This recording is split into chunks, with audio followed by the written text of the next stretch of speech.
Assalamualaikum warahmatullahi wabarakatuh. Alhamdulillah di kesempatan ini Bapak masih bisa menyempatkan untuk melakukan pembelajaran jarak jauh, ya, dimana materi yang akan Bapak sampaikan di sini yaitu materi di mata pelajaran anatomi dan fisiologi. Dan sekarang Bapak akan membahas bahasan baru, yaitu bahasan tentang anatomi dan fisiologi daripada sistem integumen, ya. Nah, ini anatomi dan fisiologi sistem integumen.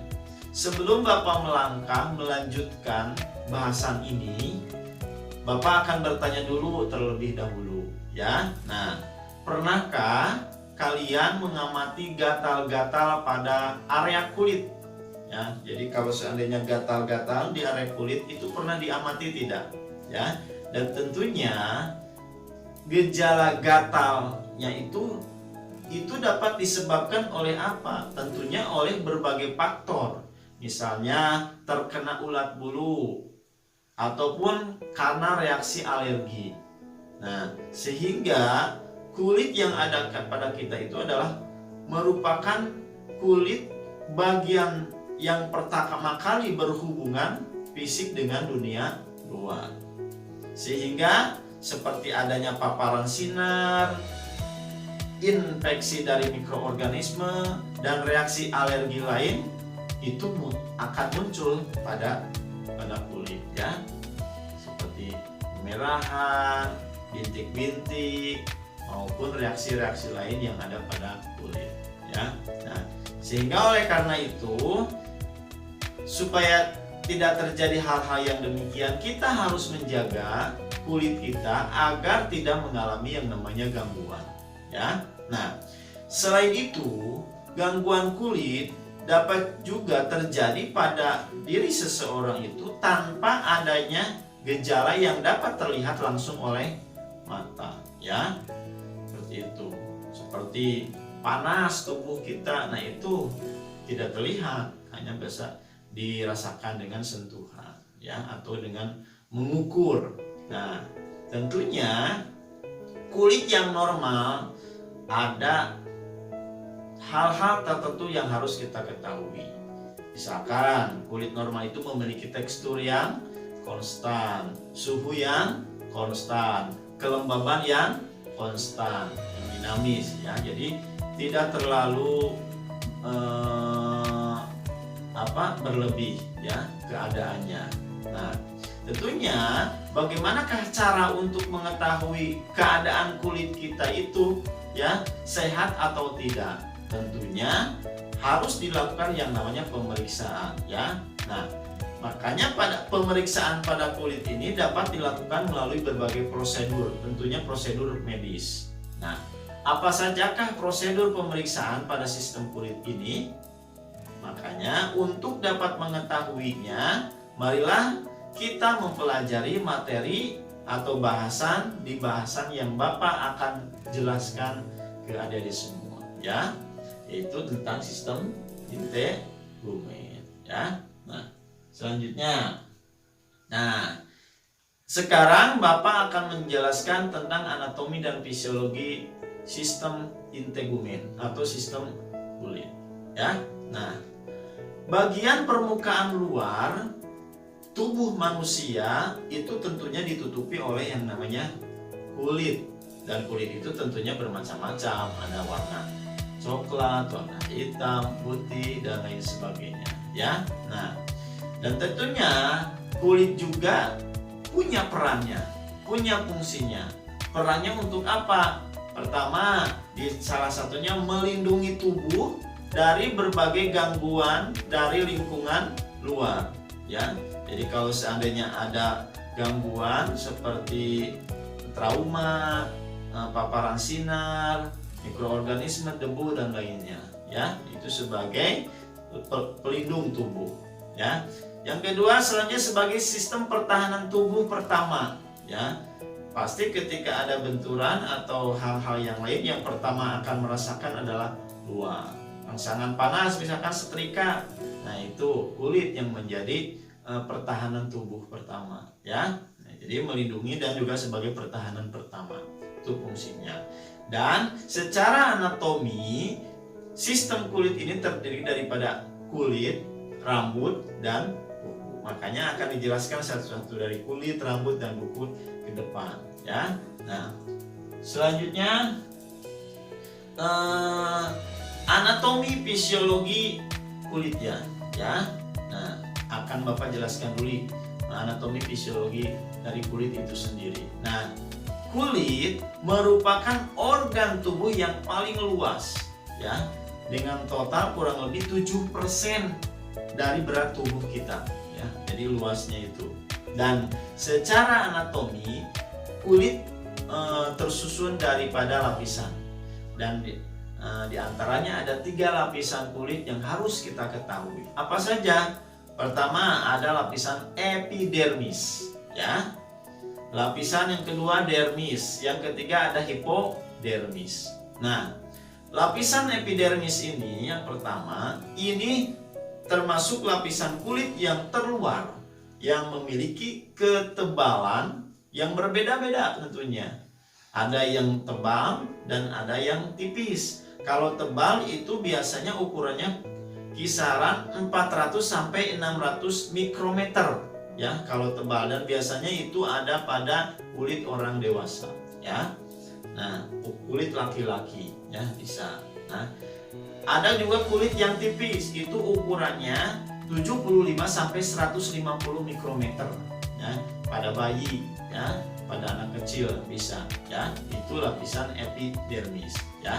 Dan lapisan epidermis ini tersusun dari berbagai komponen seperti sel epitel, ada melanosit, ada sel Langerhans, ada sel Merkel, dan sel keratinosit. Nah, ini harus diketahui oleh adik semua, ya. Jadi komponen sel epidermis ini ada seperti ini, ya. Dan komponen keratinosit khususnya ini merupakan lapisan epidermis kulit, merupakan komponen lapisan epidermis kulit yang akan berganti setiap 3-4 minggu sekali, ya. Nah, itu seperti ular ganti kulit, ya. Nah, manusia juga sama, itu akan berganti. Berganti ini dipengaruhi oleh yang namanya komponen keratinosit, ya. Nah, selanjutnya lapisan keratinosit ini mempunyai susunan lapisannya, ya. Ada lapisan stratum corneum atau yang disebut juga lapisan tanduk, stratum lucidum, stratum granulosum, stratum spinosum, stratum germinativum, ya. Pertama yang Bapak akan jelaskan adalah stratum corneum atau disebut lapisan tanduk, ya. Nah, lapisan ini merupakan lapisan terluar di dalam lapisan epidermis. Lapisan ini akan mengelupas, akan digantikan oleh sel-sel baru, sehingga fungsi daripada lapisan ini adalah untuk menghalangi serta melindungi jaringan yang ada di bawahnya, seperti dari dehidrasi, dari infeksi, dari stres, dan paparan sinar, ya, yang berbahaya atau zat berbahaya.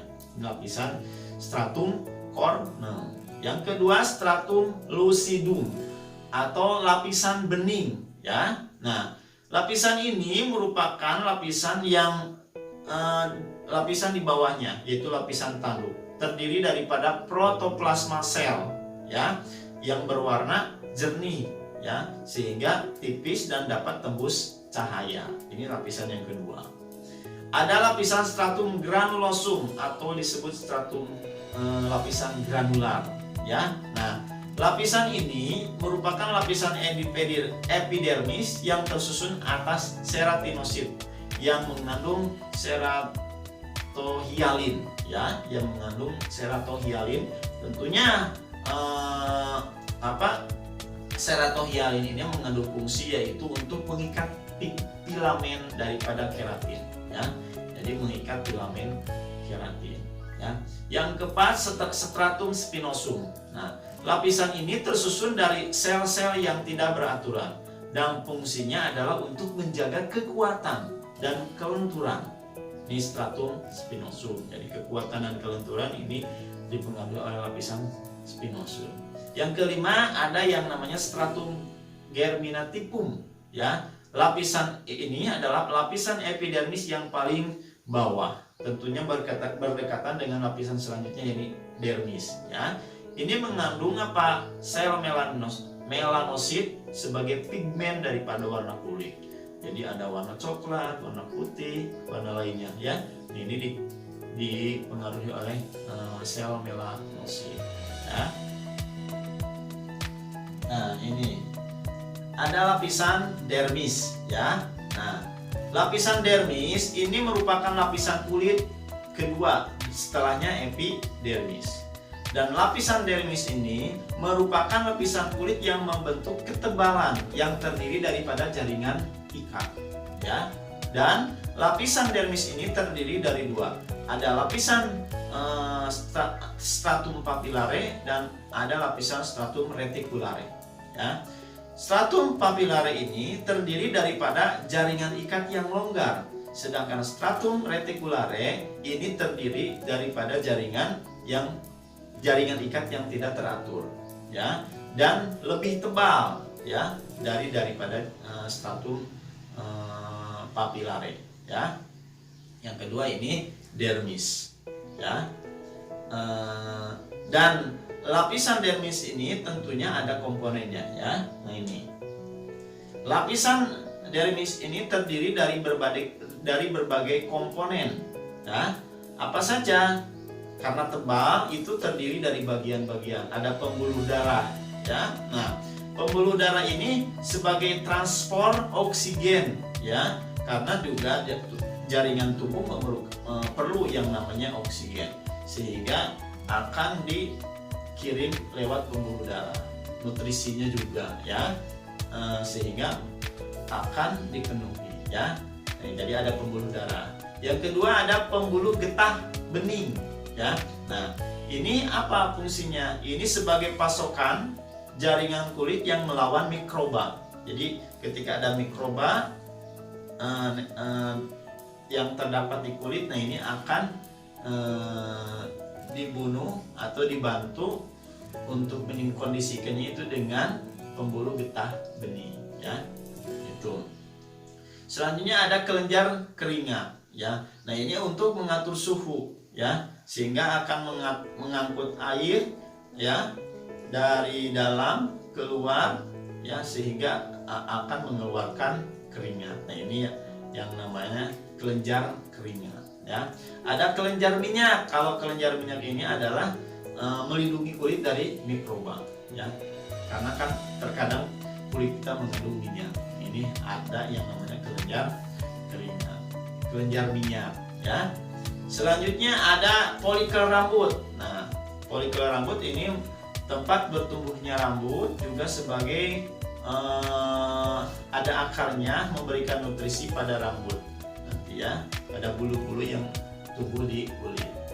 Ada saraf sensor, ya. Tentunya ini mengirimkan rangsangan kulit kita ke otak, ya.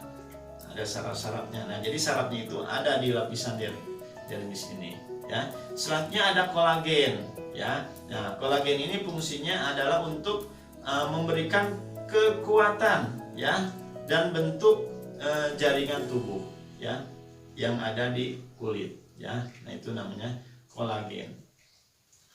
Selanjutnya ada elasitin protein, ya. Ada elasitin protein yang untuknya elastisitas kulit, ya. Nah, ini komponen-komponen yang ada di lapisan dermis. Karena tebal, makanya komponennya ada, ya. Yang seperti ini pembuluh darah, ada sarafnya di lapisan yang kedua dermis, ya. Nah, selanjutnya ada lapisan ketiga hipodermis. Nah, lapisan hipodermis ini tersusun dari jaringan ikat longgar yang berisi sel lemak. Jadi ada lemaknya kalau dalam hipodermis ini, ya, sehingga yang membuat tebal kulit. Nah, ini bisa jadi di hipodermisnya adalah tempat berkumpulnya lemak, ya, jaringan ikat longgar yang berisi sel lemak. Dan terdapat juga di sini selain tadi di dermis ada ujung-ujung saraf, ada pembuluh darah, ada kelenjar getah bening, ya. Ini di lapisan hipodermis. Nah, ini anatomi daripada kulit. Nah, kalau secara gambar seperti ini, ya. Tuh, ada lapisan dermis paling atasnya, ada lapisan epidermis, ada lapisan dermis, dan ada lapisan hipodermis. Kalau nampak di gambar yang paling tebal adalah dermis, ya. Nah, ini secara lebih detailnya lagi, ada dermis, ada epidermis, dermis, dan hipodermis. Kalau dermis ada folikel rambutnya, kalau dermis itu ada sarafnya, ada kelenjar keringatnya, ya, folikel rambut, ada pembuluh darah, ya. Nah, kalau hipodermis juga ada pembuluh darah tapi semakin besar, ya. Ini tampak di gambar, ya, seperti ini, ya. Nah, selanjutnya anatomi dan fisiologi daripada rambut, ya. Nah, ini rambut itu merupakan bagian dari kulit dengan akar rambut yang terletak di dalam lapisan dermis. Jadi tumbuh rambut yang ada di kulit, nah akarnya itu muncul ada di lapisan dermis, ya. Dan struktur rambut ini terdiri dari dua macam keratin. Ada keratin lunak dan ada keratin keras, ya. Nah, kalau keratin lunak itu terdapat pada seluruh permukaan kulit kita yang ada, ya. Sedangkan keratin kasar itu terdapat pada apa saja? Pada kuku, kutikula, dan juga rambut, ya. Nah, kuku, kutikula berarti sekitar area kuku, ya. Rambut, nah itu termasuk daripada keratin keras, ya. Ini untuk anatomi dan fisiologi rambut, ya. Nah, dan juga tentunya rambut tentu akan bertumbuh, dan tumbuhnya rambut ini terdiri dari 3 fase. Ada anagen, ada katagen, dan ada telogen, ya. Anagen atau yang dikenal dengan fase pertumbuhan ini diawali dari fase sel-sel matrik melalui mitosis, pembelahan, ya, dan selanjutnya membentuk sel-sel baru yang mendorong sel lebih tua ke atas. Jadi muncul rambut. Nah, ini lamanya aktivitas ini sekitar 2-6 tahun. Jadi lama, ya, pertumbuhan daripada rambut, ya. Anagen. Yang kedua, katagen. Katagen ini merupakan masa peralihan yang dimulai dari penebalan jaringan ikat di sekitar folikel rambut, ya. Nah, bagian tengah akar rambut ini akan menyempit dan bagian bawahnya akan melebar sehingga akan mengalami pertandukan berbentuk ganda yang berlangsung 2-3 minggu kalau fase katagen, ya. Ada fase telogen. Nah, fase ini merupakan fase istirahat, ya, masa kerontokan, fase kerontokan yang berlangsung kurang daripada 4 bulan, ya. Apa yang menjadikan fase ini ada, fase kerontokan ini, yaitu faktor yang mendukung terjadinya kerontokan ini diantaranya trauma, stres, kurang nutrisi, dan lain sebagainya. Nah, ini fase daripada bertumbuhnya rambut, anagen, katagen, dan telogen, ya. Nah, ini selanjutnya anatomi dan fisiologi kuku, ya. Nah, adik-adik semua, kuku itu tumbuh di ujung jari, ya. Bisa jari tangan, bisa jari kaki, ya. Nah, ini tentunya selnya itu mirip dengan gel rambut, ya. Jadi dari sel gel rambut yang mati dan mengeras, ya. Nah, itu tumbuh, dan ketika kuku copot ada gel rambutnya mengeras dan itu pasti tumbuh lagi, ya. Dan kuku ini juga adalah bagian terminal, ya, dari lapisan tanduk yang menebal, ya, dengan bagian-bagian kuku tentunya, ya. Nah, tuh, ya. Apalagi apa saja, ya, bagian-bagian kukunya itu, ya. Nah, ada matriks kuku. Nah, matriks kuku ini pembentuk jaringan kuku yang baru. Jadi sehingga walaupun hilang, karena ada matriks kukunya akan tumbuh lagi. Ada dinding kuku, ya, yang menutupi bagian-bagian pinggir dan atas. Ada dasar kuku, ya, bagian kulit yang ditutupi kuku, ya. Alur kuku, ya, celah antar dinding dan dasar kuku. Ada akar kukunya, tentu bagian proksimal, bagian ujung kuku, ya. Ada lempeng kuku, bagian tengah kuku yang dikelilingi dengan kuku, ya, lempeng. Ada lunula, itu bagian lempeng, ya, bagian lempeng, ya, kuku yang berwarna putih, ya. Biasanya dekat proksimal, dekat pangkalnya, berbentuk bulan sabit. Itulah namanya lunula, ya, bagian dari kuku. Ada yang namanya eponychium, itu dinding kuku bagian proksimal, bagian pangkal, dan hyponychium yang disebut dasar kuku. Nah, ini bagian-bagian kuku yang harus kita tahu, ya, dari anatomi fisiologi kukunya. Nah, ini adik-adik semua bahasan sementara anatomi dan fisiologi daripada sistem kuku, ya. Mudah-mudahan bisa dipahami. Terima kasih atas simakannya. Mudah-mudahan bisa dipahami, ya, dan mudah-mudahan bermanfaat. Itu saja Bapak tutup. Wabillahi taufiq wal hidayah. Wassalamualaikum warahmatullahi wabarakatuh.